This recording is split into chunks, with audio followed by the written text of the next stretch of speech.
Today's the final, and RCB will be winning. There have a lot of players in good form, like Virat Kohli and Jidai Sharma and Hazlewood. All players are in good form. Then we have ഈ സാല cup നമ്മുടെ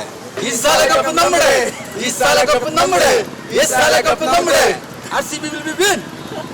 chances ಇದೆ madam, highest chances ಇದೆ. ಮತ್ತೆ ಪಂಜಾಬ್ ಇದೆ ಅಲ್ಲ, ಪಂಜಾಬ್ಗೂ ಇದೆ first time, ಅದು cup ಹೊಡೆಯೋಕ್ಕೆ ಪ್ರಯತ್ನ ಮಾಡ್ತಾರೆ. 18 ವರ್ಷಗಳಿಂದ ಸತತ ಪ್ರಯತ್ನ ಮಾಡ್ತಿರೋದು. ಈ ಸತಿ ಆದ್ರೂ ಕಪ್ ನಮ್ದಾಗುತ್ತಾ? ಆಗುತ್ತೆ, ಅದೇ ಹೇಳ್ತಾ ಇದ್ದೀನಲ್ಲ, ಬೆಂಗಳೂರಿಗೆ ಚಾನ್ಸ್ ಎಕ್ಸ್ಟ್ರಾ ಇದೆ, 90% ಚಾನ್ಸಸ್ ಇದೆ. ಮತ್ತೆ ಅವರು ಪಂಜಾಬ್ ಅವರು ಫಸ್ಟ್ಲಿಂದ ಟ್ರೈ ಮಾಡ್ತಾ ಇದಾರಲ್ಲ, ಅವ್ರಿಗೆ ಇದೆ ಫಸ್ಟ್ ಸಲ, ಅವರು ಕಪ್ ಹೊಡೆದ್ರೆ ಅವ್ರಿಗಿದೆ ಫಸ್ಟ್. ನೀವ್ ಯಾರ್ ಫ್ಯಾನ್ ಸರ್? ನಾವು ಬ್ಯಾಂಗ್ಳೂರ್ ಫ್ಯಾನ್, ನಾವು CSK ಫ್ಯಾನ್ಸ್, ಓಕೆನಾ. ಮತ್ತೆ ಇವಾಗ ಚಾನ್ಸ್ ಸಿಗಿಲ್ಲ, ಆಮೇಲೆ ನಮ್ಗೆ ಬ್ಯಾಂಗ್ಳೂರು